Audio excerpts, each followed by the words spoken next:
sakykime, kiek narių yra, ką bendruomenė apskritai, bet, sakykime, jūsų čia kaip patalpos, aš čia suprantu, mes įsigijom namelį. Prieš tai buvo įsigiję šitą pastatuką, pirmiausia tą... Tai projektinį lėšų? Projektinį, jo. Tiek namelis projektinė, tiek šitas, tiek virtuvė, tai ir kalvė. Čia bendruomenės pirmininkas mum įkūrė tokius, parašė projektus, įkūrė mum verslus. O kokius verslus darot kaip bendruomenė? Tai ir darom, tai virtuvė, maitinimai, kalvė. Kiek įranga kainavo? 30 virš tūkstančių. Virtuvinį įrangą? Jo, turim dar ir picų pečių tokį važiuojamą, bet čia žadėjom kaip ir pizzeriją įrengti, tokia kaip yra, kur ten daug strigau, žagariai, bet, biškai sustojom. Tai va, judam po biškai, kaip pasakyti, rašo projektus, bus dabar sveikatingumo tas lovas čia atveža reikia metais, jeigu žinau, tokias ant masažas darom.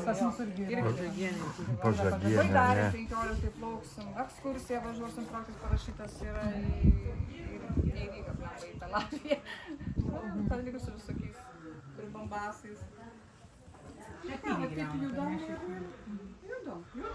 O kalvė irgi yra pagal projektą. Tiesa, va, vaiduką mūsų Kur ta kalvė? Ten sakėm, nusiveiksluoti eisim visą. Eisime kalvę. Šventės vyksta nauji metai ir šiaip kas tos prašo, tai senelių šaltis ten būna. Žmonės važiuojama, sukuojamės, visą kitą. Tikrai įdomu yra su šviesom, su visko. Traktorius svarbiausia tempia. Tai biškai įdomiau, kaip didžiulis traktorius. Čia buvo... Dar yra ir važiuoja. Jo, čia važiuojam, tiesiog prašom, kad bendruomenės paaukoti tą priekabą ir kad O dabar sakėte apie bendruomenės tą virtuvės įrangą, kad įsigijote toks 30 000. O jūs tik tai saviem darot, ar kažkokiam šventėm išvežam jeigu išvežiojam, ne? Darbai.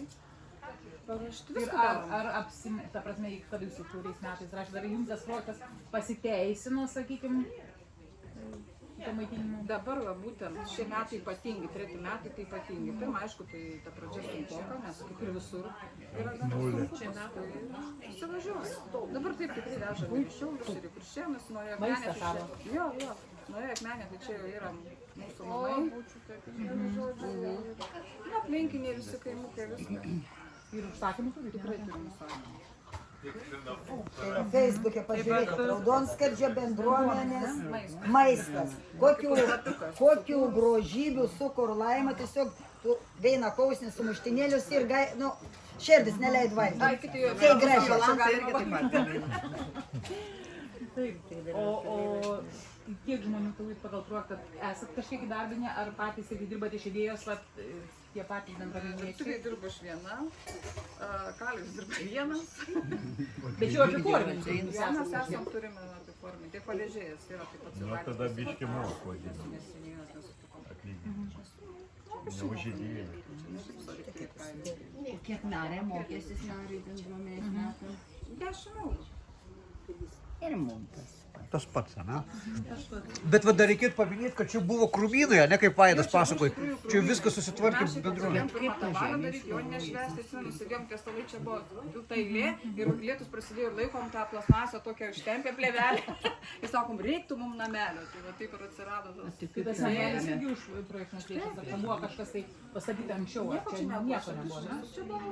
Krūmynai. Ta žemė nieks kits negalėjo, konkursą nebuvo, tik Žinokit, čia ir tų dalykų, tai aš kažkaip ir nesidomėjau, matyt, jie čia buvo laisvi. Ir va tenais nueisim iš tikrųjų irgi, ten įdomių pridarytas skardis, tas Raudonskardžio, ten prisipaveiksluoti galėsit. Čia bendruomenės, čia būtų plotelis yra bendruomenės. Nu, matyt, leido valdžia turėti tą skirtelį. Ne, čia aš manau, kad čia ir savivaldybės arba valstybės tikrai čia. Nei nuomojam, nei per Bet tai be užmokesčio, tai bendruomenėm, tai panaudos sutartis ir tvarkysis, viskas. mes pravažiuojam, nepasižiūri, kaip Na, o ką pas jumis mokestį? darom tas...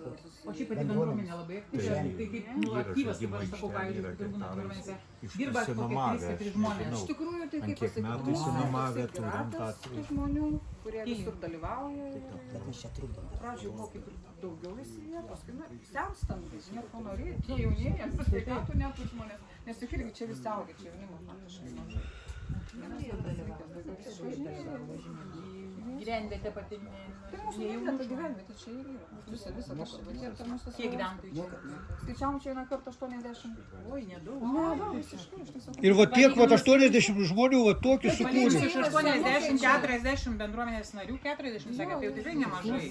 Ir bet kokius darbus padarė. Kokios darbus Jo, padarė. projektus kokias tu parodai. Čia sakau, unikali bendruomenė tikrai yra.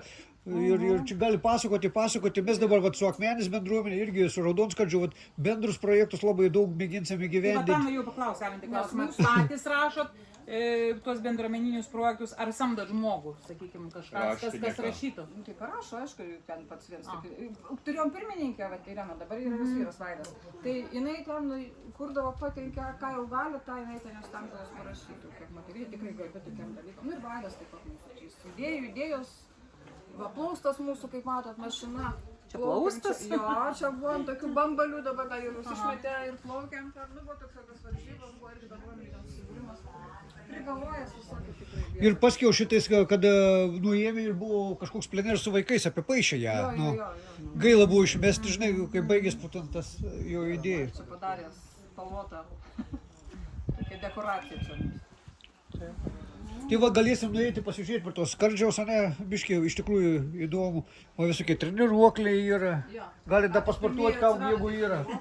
Ne, tauponas karjerai. Bendruomenė papildomų kažkokių lėšų turite, tik tais gyvenat iš nario mokesčio ir ką sakykime, paremė žmonės, tas tą procentą, sakykime, iš mokesčių inspekcijos. Paremė. Ta prasme, iš... Paremė to, kas nori, kas ten gali, kas ten ką čia neklausinėjom, bet paremė ir to procentų. O verslininkų, ūkininkų pas jūs čia yra? Ūkininkai savo. Sau nepadeda? Nepadeda nei kiek. Mes patys savo padedam. Gerai, dirba. Tos pačios.